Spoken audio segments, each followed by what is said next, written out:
Welcome viewers. আগের ভিডিওতে আমি আলোচনা করেছি অ্যালফাবেট, ভাওয়েল, কনসোনেন্ট এবং আর্টিকেল। আজকে আমি আলোচনা করব সেন্টেন্স। সেন্টেন্স কিভাবে লিখতে হয়, সেন্টেন্স কাকে বলে, সেন্টেন্সের কোথায় কি থাকে, বিস্তারিত। এবং এর শেষে আমি সাবজেক্ট এবং প্রেডিকেটও আলোচনা করব। তো আপনার যদি ইংরেজি গ্রামারের ডাউট থেকে থাকে তাহলে স্কিপ না করে শেষ অবধি দেখতে থাকুন। আর হ্যাঁ, যারা আগের ভিডিও দেখেননি, ডেসক্রিপশন বক্সে আগের ভিডিও লিংক দেওয়া আছে, সেখান থেকে আপনারা দেখে নেবেন। তো শুরু করা যাক আজকের আলোচনা।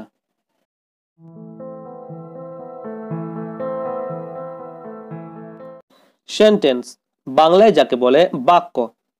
বাংলাতে বাক্য কাকে বলে? না, কতগুলি পদ বা শব্দ পাশাপাশি বসে যখন একটি মনের ভাব সম্পূর্ণ প্রকাশ করে তাকে বাক্য বলে।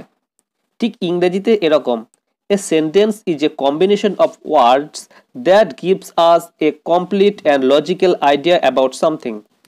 যেমন, Tapas is a good boy, Tapas হয় একটি ভালো ছেলে। Mita is a girl, Mita হয় একটি বালিকা। দ্য স্কাই ইজ ব্লু, আকাশ হয় নীল। দ্য ম্যাঙ্গো ইজ সুইট, আমটি হয় মিষ্টি। এই চারটি উদাহরণেই আমরা চারটি সেন্টেন্স বা বাক্য পাই, কারণ এগুলির প্রত্যেকটিতেই কোনো কিছু সম্বন্ধে পরিষ্কারভাবে কিছু বলা হয়েছে যা আমাদের বুঝতে অসুবিধে হয় না। এই সেন্টেন্স লিখতে গেলে আমাদের প্রধানত তিনটি বিষয়ের উপর নজর দিতে হবে। এক, সাবজেক্ট বা কর্তা। দুই, ভার্ব বা ক্রিয়া। এবং তিন, অবজেক্ট বা কর্ম। এবার দেখতে হবে সাবজেক্ট কাকে বলে, ভার্ব কাকে বলে, অবজেক্ট কাকে বলে। প্রথমে আসি সাবজেক্ট বা কর্তা। যে কাজ করে তাকেই সাবজেক্ট বা কর্তা বলে। ভার্ব বা ক্রিয়া, কর্তা যা করে তাকে ক্রিয়া বা ক্রিয়াপদ বলে। আর কর্ম, কর্ম কাকে বলে? কর্মকে ইংরেজিতে বলা হয় অবজেক্ট। ক্রিয়াকে কি বা কাকে দিয়ে প্রশ্ন করলে যে উত্তর পাওয়া যায় তাকে কর্ম বলা হয়। একটা উদাহরণ দিলে সহজেই বিষয়টা বোঝা যাবে। যেমন, আমি ক্রিকেট খেলি, আই প্লে ক্রিকেট। এখানে আই বা আমি এটা হচ্ছে কর্তা, কারণ আই বা আমি কাজটা করছি। তারপরে আসছে প্লে। প্লে মানে কি না, খেলা করা। কর্তা যা করে তাই ক্রিয়া, এখানে কর্তা কি করে? প্লে করে, তাই প্লেটা হচ্ছে ক্রিয়া। এবং ক্রিয়াকে কি বা কাকে দিয়ে প্রশ্ন করলে যে উত্তর পাওয়া যায় বা ক্রিয়ার নামকে বলা হয় কর্ম বা অবজেক্ট। যেমন এখানে কি খেলা করে? না, ক্রিকেট খেলা করে, অর্থাৎ ক্রিয়ার নাম হচ্ছে কর্ম। এখানে ক্রিকেটটা হচ্ছে কর্ম। তাহলে মোটমাট কি দাঁড়ালো? আই হচ্ছে কর্তা, প্লে হচ্ছে ক্রিয়া এবং ক্রিকেট হচ্ছে কর্ম। আরও কয়েকটা উদাহরণ সহযোগে বিষয়টি বললে আরও স্পষ্ট হবে।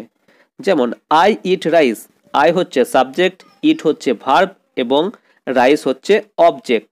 You sing songs, you subject, sing verb এবং সংস অবজেক্ট।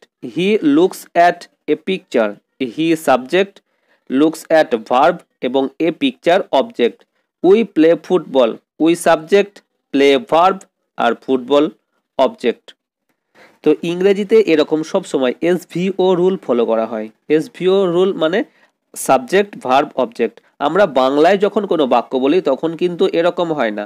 বাংলায় এরকম হয় কর্তা কর্ম ক্রিয়া, প্রথমে কর্তা, তারপর কর্ম, শেষে ক্রিয়া। যেমন, আমি ভাত খাই, আমি কর্তা, ভাত কর্ম, ক্রিয়া খায়। তুমি গান গাও, তুমি কর্তা, গান কর্ম, গাও ক্রিয়া। তো এখানে আমরা বাংলাতে সবসময় ক্রিয়াটা শেষে লিখি আর ইংরেজিতে ক্রিয়াটা মাঝে লিখি। এই হচ্ছে বাংলার সঙ্গে ইংরেজির পার্থক্য। ইংরেজি সেন্টেন্স বা বাক্যকে শুদ্ধ করে লিখতে হলে একটি ভার্ব বা ক্রিয়াপদ ব্যবহার করতেই হবে। যেমন, আমি একজন ছাত্র, আই অ্যাম এ স্টুডেন্ট। এখানে অ্যামটা হচ্ছে হেল্পিং ভার্ব, কিন্তু এখানে মেন ভার্বের কাজ করেছে। আমি যদি আই এ স্টুডেন্ট বলি তাহলে সেটা কিন্তু ভুল বলা হবে, আই এ স্টুডেন্ট, এটা কখনোই ঠিক না।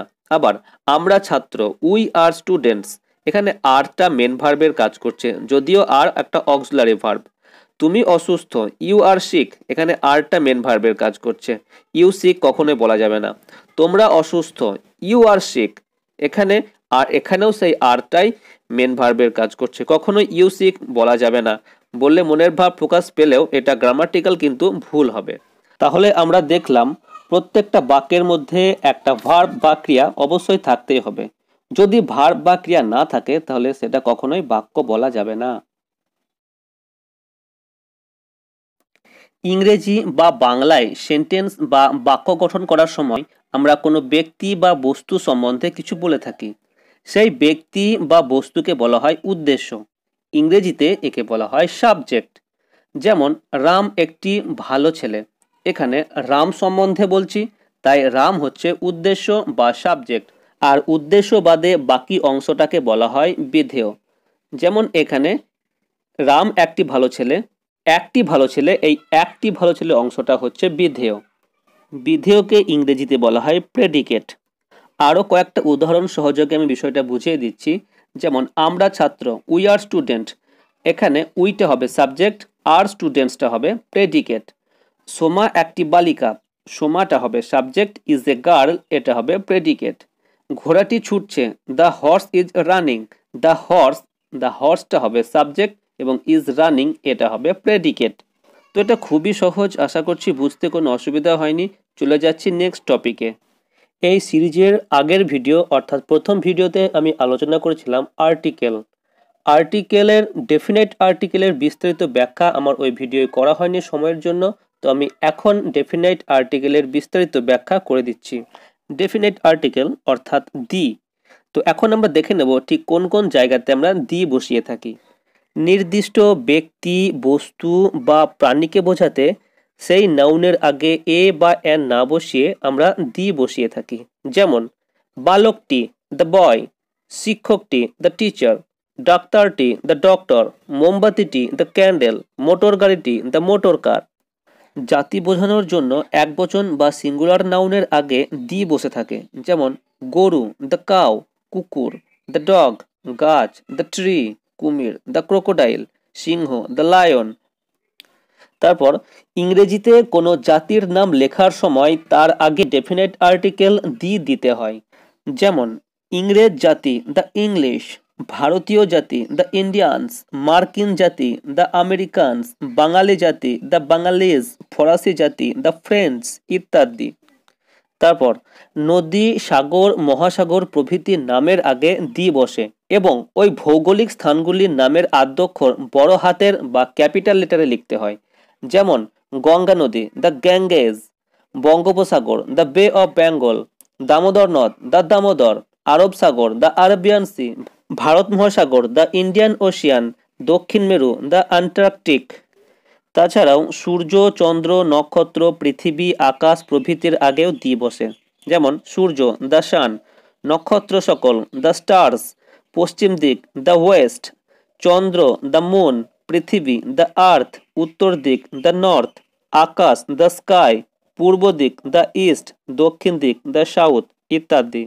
পর্বতমালা, দ্বীপপুঞ্জ ইত্যাদির আগেও দি বসে এবং নামগুলি ক্যাপিটাল লেটার বা বড় হাতের দিয়ে শুরু হয়ে থাকে।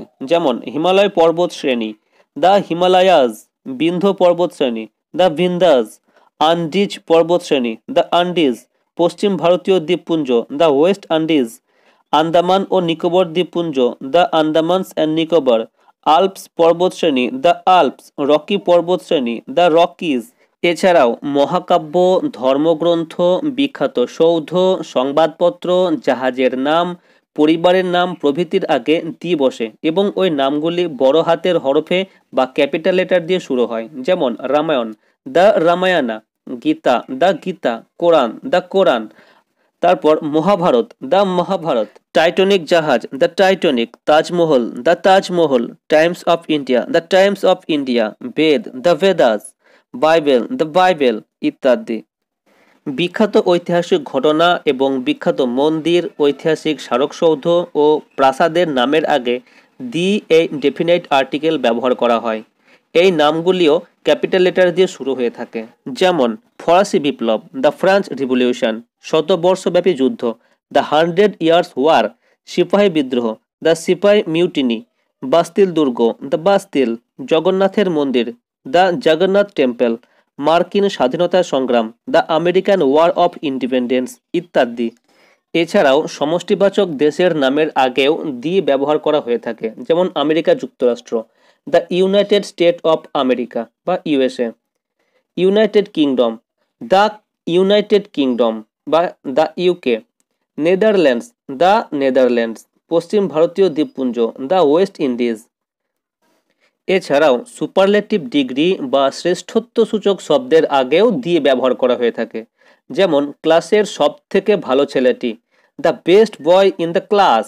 উজ্জ্বলতম দিন, দ্য ব্রাইটেস্ট ডে। মুখ্যমন্ত্রী, দ্য চিফ মিনিস্টার। প্রধানমন্ত্রী, দ্য প্রাইম মিনিস্টার। ম্যাচের শ্রেষ্ঠ খেলোয়াড়, the man of the match ইত্যাদি। এই সমস্ত ওয়ার্ডের আগে ডেফিনাইট আর্টিকেল বা দিয়ে হয়ে থাকে। তো এই ভিডিওটি আপনাদের যদি ইনফরমেটিভ বা কোনো কাজে লেগে থাকে তাহলে অবশ্যই একটা লাইক করে দেবেন, আর এরকম ভিডিও কন্টিনিউ পাওয়ার জন্য অবশ্যই আমার এই চ্যানেলটিকে সাবস্ক্রাইব করে দেবেন। আজকে এ পর্যন্ত, নেক্সট কোনো টপিক নিয়ে দেখা হচ্ছে পরের ভিডিওতে। বাই।